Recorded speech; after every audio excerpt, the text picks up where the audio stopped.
The last page has been turned on my most recent read, and I'm enjoying another cup of tea because my studio still feels just a little bit too much like a fridge for my liking, but nothing is going to change there until the summer because it's north facing. Why couldn't it be south facing? I know it's not cold out, but sometimes it is much colder inside, and I can say that having been out for a walk this morning. Yes, I've actually been outside of my flat. I try and talk about a different type of book every once in a while, and I think that this week I have pulled another winner out of the bag, literally, because I only received my hardback copy of this book in a mini haul this week. If you follow me on Instagram, you may have already seen the book on my feed as I both started and finished it on Friday night. I love books, seriously love books that I can read in a single sitting. And I found a few in the last couple of weeks that I'd literally just pick up, open, and devour in a few hours. So join me today as we battle through the peaks and troughs with a woman getting used to the idea of divorce when she'd only just started to grow accustomed to being married, as I talk about the debut novel from a Schitt's Creek writer, Monica Heisey. Yes, we're all really good, actually. So here I am, no spoilers, opinion-filled and ready to roll, all of which means it's time for the latest episode of Being Bookish. I'm your host Ray, self-confessed bookworm, introvert, hermit, long-term depression sufferer and ex-coffee addict. Join me on my journey through my ever-growing to-be-read pile and enjoy the latest of my 100% spoiler-free book reviews.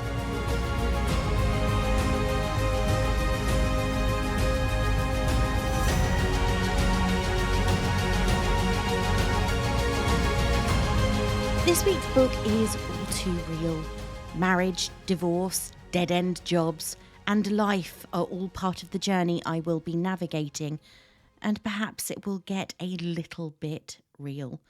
So light a few candles, or perhaps just switch on that reading lamp because a bit of atmosphere is always a wonderful accompaniment to a reading session. Get yourself a fresh cup of something hot or a glass of something chilled, depending entirely on when you're listening and your preference, of course. And let's get started. I feel like when you get a divorce, everyone's wondering how you ruined it all. What made you so unbearable to be with? If your husband dies, at least people feel bad for you.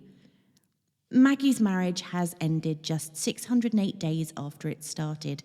But she's fine. She's doing really good, actually. Sure, she's alone for the first time in her life, can't afford her rent, and her obscure PhD is going nowhere. But at the age of 29, Maggie is determined to embrace her new status as a surprisingly young divorcee. Soon she's taking up sadness hobbies and getting back out there, sex-wise, oversharing in the group chat and drinking with her high-intensity new divorced friend Amy. As Maggie throws herself headlong into the chaos of her first year of divorce, she finds herself questioning everything, including, why do we still get married? Did I fail before I even get started? How many night burgers until I'm happy? Maggie has been married to John for a grand total of 608 days when the pair, who had been together for 10 years, decided to divorce. Unfortunately for all concerned, though it seems as though Maggie is living in the land of denial when she first decides against telling anyone what's going on, and then gives the impression that it's all okay.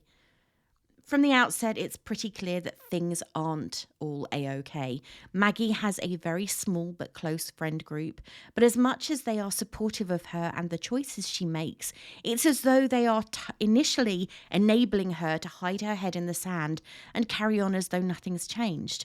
At the start, the fact that they are rallying around her, protecting her from her pain, is exactly what's needed.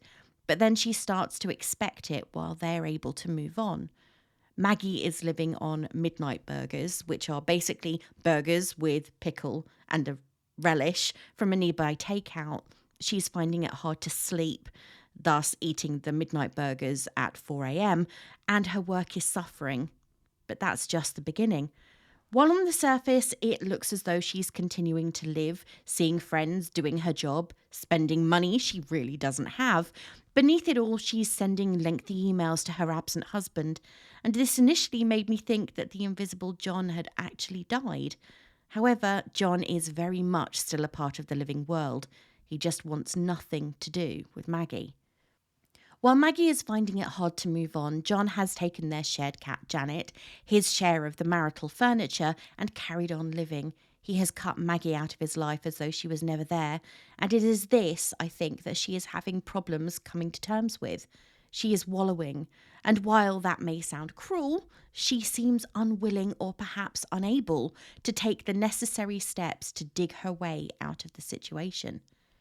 Having discovered from a kindly divorce lawyer that the couple needs to be apart for a year from the date they declare their intention to formalise their separation, well, that's a sentence and a half, Maggie gets the ball rolling, and this is the moment where reality seems to sink in. Having heard nothing from John, not even an acknowledgement of her divorce email, her work begins to suffer. She starts to take her friendships for granted, and she sets down a very destructive Tinder dating path that at times I worried she wouldn't come back from. All the while, she is still joking about her situation, but there is something that feels almost like gallows humour about the way she is talking. And this is something that one of her more serious dates, Simon, notes when they split. Maggie is sinking in a morass of self-pity, and not only does she alienate her close friends who start to exclude her from anything that she could possibly ruin, but she also ends up causing injury to Maris, her employer and temporary landlord. She is so absorbed in her own misery that she doesn't seem to realise there are other people suffering. She can't see the pain that others are in, all the while she is doing her best to deny that there is anything wrong with her. Drink, poorly chosen sexual experiences, and a chance at happiness all contribute to the lowest point in her life. But they do say that the only way is up when you reach that point, and this book seems to highlight that pretty well. I will probably say this a few times, but this book is a roller coaster. Divorce is one of the most stressful events that can happen to an adult, and it can trigger others. Maggie views her experience through a strangely sardonic eye, almost detached from the events that trigger the initial event, which she uses a list to examine. Lists are something that appear throughout the book. They're her thing, whether they're accounting for her web search history, the things said to her by her therapist, or the reasons why her marriage broke up. It seems there is no real cause in this case, just a collection of them, and this lack of ability to pinpoint the thing that she could have fixed makes it all the harder for her to come to terms with what has happened. If there was no infidelity, what made this couple that was seemingly happy for nearly 10 years break apart? Funny thing is, I have a cousin who was with her boyfriend for nearly a decade. They got married, and I think their marriage lasted just over a year before they divorced. Not a good thing. And I think it was the pressure of the idea of having children. But at the same time, he wasn't made for marriage, and she really wanted it.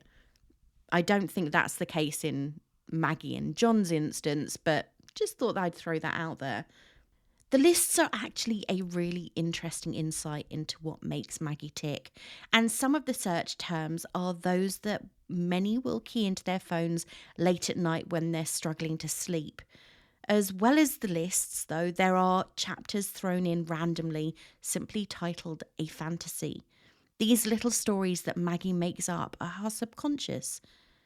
Little daydreams like the ones everyone comes up with when they're trying to distract themselves from less pleasant tasks. I know that I have plenty of those.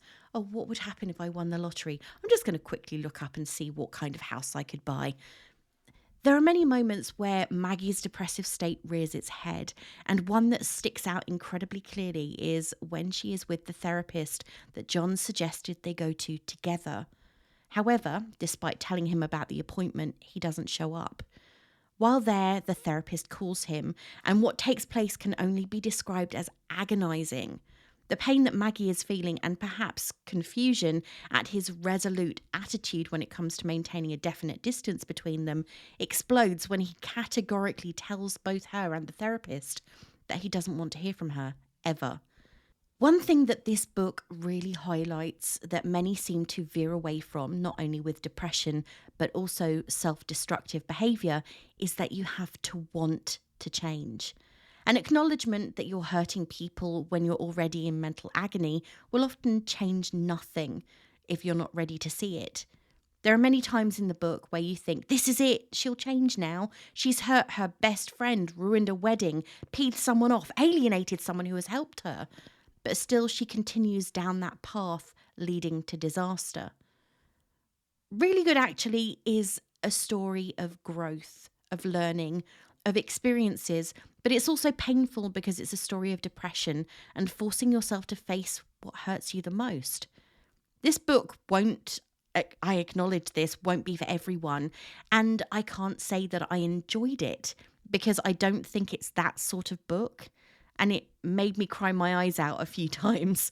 However, it is well written, and though Maggie does come across often as self-serving and horrifically oblivious to the needs of the people in her life, you read to the end to find out if she learns the lessons she needs to become a better person.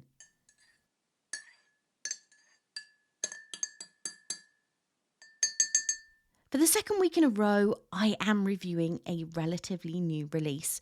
However, there doesn't appear to be an embargo on reviews for this one, unlike Godkiller, so it's been a little bit easier to find opinions on the various review platforms. As a rule, I do tend to shy away from the newer releases as I feel that there is something to be said for looking at older books that have been gracing my bookshelves for years. But this was another book that took me by surprise, and I really wanted to talk about it before I read another few books and the finer points were dulled by perimenopausal brain fog. And if you're there, you know what I mean. Anyway, less of that, let's get on with the reviews. As you know, I like to provide a balanced perspective when it comes to the books I look at, and while my opinion will not change from what it is, taking a look at reviews from both ends of the spectrum can help. So before I give you my review, what did others think of Really Good Actually by Monica Heisey? Elizabeth didn't find this novel anything to write home about and only gave it 1 star. She said, Maggie, the protagonist, and her husband John split up after 10 years together and being married briefly. John leaves and takes most of their belongings, which he paid for, and their cat Janet. I felt sorry for her for a minute, but she started grating on my nerves when she kept trying to contact John despite no response from him. No response is a response. She has very little money. I logged onto my bank account. I had $200 in a credit card statement that was mostly burgers. But on the next page confesses that she binge shops with her credit card. I bought an expensive dress online, realised the $350 I'd agreed to pay was a first instalment, that the store expected to receive 3 more, sent a panicked email and got my money back. WTF, this woman is in her late 20s and is completely immature and irresponsible. She is addicted to her phone and dating apps and has a particularly cringy night out with her group of friends where she awkwardly and unsuccessfully tries to make conversation twice about Simon, the guy she is seeing, once about sex and the other a lame story about a magic trick. It was painful to read. Maggie's life is a train wreck and I was skimming large chunks of text the closer I got to the end. There were some funny lines, but that was not enough to redeem this book for me. This book is relatively new, having only been released on the 17th of January. As with last week's book, Godkiller, there are not as many reviews available online, either positive or negative. As I have said before, if I wanted to get a larger collection of reviews to look through, I could have waited a few months to review this, but I wanted to post my immediate reaction, and I guess that's the same for those who reviewed the book on Goodreads and Amazon over the last week and a half. There were 722 reviews on the site, with a relatively even balance between all 5-star rating options. I did find it interesting that the book seemed to have garnered a far more average score of 3 stars, with the overall score for the book being 3.35 out of 5. from a total of 3,318 ratings. Ashley enjoyed the book as much as you can enjoy a book that covers this sort of subject matter. She rated it 5 stars on Goodreads and 4.75 using her personal rating system. Her view was, a solid 4.75 stars for me, maybe 5 stars if I think about it longer. Really good actually covers a lot of deep topics through a lens of, at times, uncomfortable relatability and laugh out loud humour. We follow Maggie, a 29-year-old academic who is going through a divorce from the man she spent the majority of her romantic life with up until that point. It doesn't help that in the split he took their cat with him. I found the writing of the book to be pretty fantastic. It was so funny from start to finish, and even the unlikable parts, of which there are quite a few, of our main character were tolerable to me because I wanted to see if she would succeed. I thought the commentary on these modern times, feminism and women's roles in relationships and society were all clear-sighted and brutally honest. I thought Maggie was written as a beautifully, frustratingly complex main character that I all at once felt for and also wanted to shake some sense into. There are also some interesting takes on friendships and dealing with depression, anxiety, and trauma that I thought were really important. What are healthy expectations of friends and work colleagues, etc., in situations such as these? What borders as toxic positivity? How does that reflect on how today's society handles depression and anxious people in a bigger sense? This is probably one of my favourite reads of 2022, and I think Monica Heisey did a wonderful job on it. It's sarcastic, biting, so funny and relatable for anyone in their late 20s, early 30s. It won't be everyone's 5-star read, but it definitely was a close one for me. There's a lot to unpack when reading other people's reviews, and their ratings depend incredibly on multiple factors, depending greatly on the type of reader they are.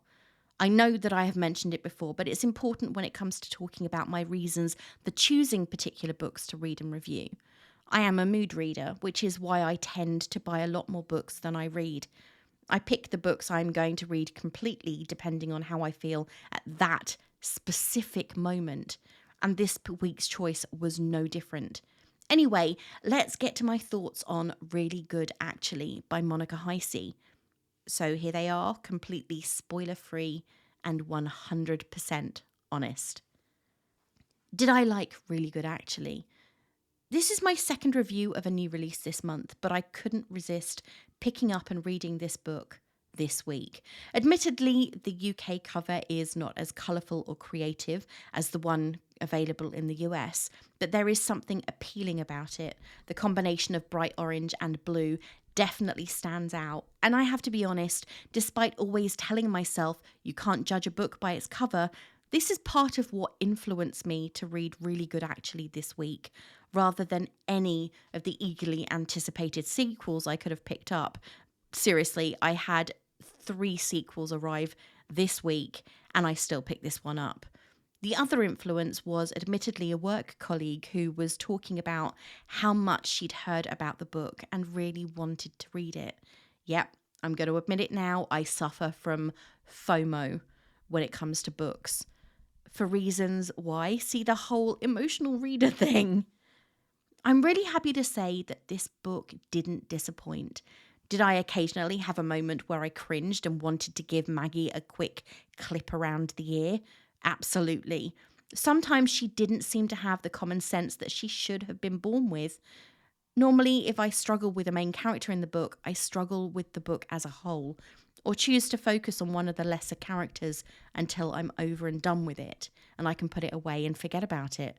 On this occasion, I think that Maggie's self-centered behaviour and downright inability to accept that she was at least partially culpable for the situation she was in and seemed to be struggling to pull herself out of, made the book that much more readable.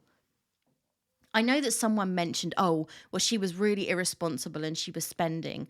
One thing I will say, and though it's only briefly touched on in the book, significant studies and my own personal experience show that irresponsible spending is actually a side effect or significant indicator of depression. That's why I try and temper my spending when it comes to books. But I do have a history of irresponsible spending, and I no longer have a credit card. There were times when Maggie's self-destructive nature made me dread turning the page. Was she going to do something stupid? Was she going to end up hurt? In all the instances, that proved not to be the case. However, she was still so determined to bury her head in the sand, hiding away from the situation she was in, that she ended up alienating so many people who cared for her. Heisey's writing style was fascinating. There were chapters that felt like an excerpt from Maggie's diary titled A Fantasy. Then there were random lists of things that were in her Google search history or that people had asked her. All of these on their own would have made little to no sense. In fact, had I seen these as an extract from the book, it would have encouraged me to read something else. But strangely, they made sense when the book was read as a whole. I've already said it, but Maggie as a character is unlikable. But at the same time, I was rooting for her to get her act together, to finally figure out what she wanted and where she needed to be, and everything that she should do to get there. I needed her to be less self-destructive. The point where she reaches rock bottom, having hurt everyone in her life and pushed so many people away that you sort of start to believe she is the one responsible for the divorce that started her downward spiral, is the second where my tears started. I'm not sure if they were cathartic, mourning the relationships that never were in my own life, or just feeling incredible sorrow for the pain that Maggie is feeling in that particular moment. All in all, I was surprised at how much I felt when I closed the book at midnight. Yeah, it literally was midnight. There was a little bit of relief that I was done, but I also felt emotionally wrung out because it was a roller coaster of riotous feelings. Will I read more by Monica Heisey? I have actually watched a few things that Heisey has had a hand in, and so have you, if you've watched seasons 3 and 4 of the droll comedy Schitt's Creek, or season 3 of Working Mums, where she was a member of the writing team. She has a way with words, and there is no denying that. And her humour is definitely more Stevie than David, if I'm going to use a Schitt's Creek comparison. Maggie is who I imagine Stevie would be if she were constantly verging on the edge of a nervous breakdown in the middle of New York. I found Heisey's writing style creative and different. Her lead protagonist is almost unlikable because she refuses to accept things as they are, but also because she's incredibly selfish. Yet at the same time, you can't bring yourself to want her to fall apart despite all the things she's destroying in her journey of self-discovery. I think that this is quite clever, as Maggie is someone I definitely wouldn't want in my life. Making an unlikable character likable takes some skill. I think that I would probably pick up another book by her because I found the writing style different, clever, witty, and unusual, all of which made it somewhat intriguing. If you're looking for something like this, or you loved this and want something else, then you'll love these. 2 for 2 in the I don't normally read this genre stakes. Last week I was trying to find more cozy adult fantasy to recommend, and this week I am looking through my shelves for books to recommend that you would like if you enjoyed really good actually. I have to be honest, I would probably say that though this is fiction, Katie Wicks's memoir Delicacy, which is definitely not fiction, has a very similar tone. Though certainly not as self-centered by any stretch. The pain of discovery of life's disappointments and a struggle to find yourself are definitely themes that come through in that book, which was a 5-star read for me in 2022. And I will post a link to the episode where I reviewed it in the notes below. Another memoir, and one that is on my TBR for this year, is Dolly Alderton's Everything I Know About Love. At its heart, Really Good Actually is about recovery from the pain that life flings at you when you least expect it. Dolly Alderton's memoir is all about the slings and arrows of disastrous dates, life, love, and everything else.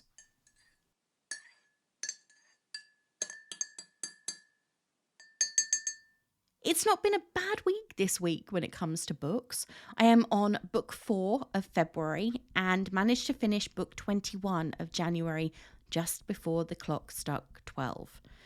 I'm finding that though I have read a few clunkers this year, it has overall been a good one so far. Yeah, we're only in February. I have read 2 books that I felt deserved a 5-star rating, though that may change when I reflect on them later in the year. And despite my family imposing a no books for your birthday ban on me, I have purchased a stunning 12 books since payday just 5 days ago. I have read 3 of them already and enjoyed them all, so bonus. Despite having made a nice dent in my bank balance already this month, I am still looking out for books to add to my wish list and my physical bookshelf. So if there is anything on your TBR that you think I would love, I am not averse to getting more books, so definitely pass your recommendations on to me.